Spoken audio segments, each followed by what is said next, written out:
আজকে বড় ভাইয়ের দোকান থেকে কারখানার থেকে আমরা এই ম্যাট্রেসগুলো বানিয়ে নিয়ে গেলাম আমাদের বাসার জন্য।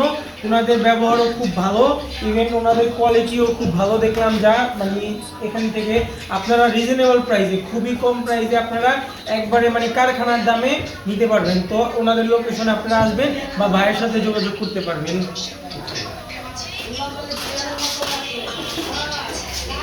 বস, একটু আহেন না।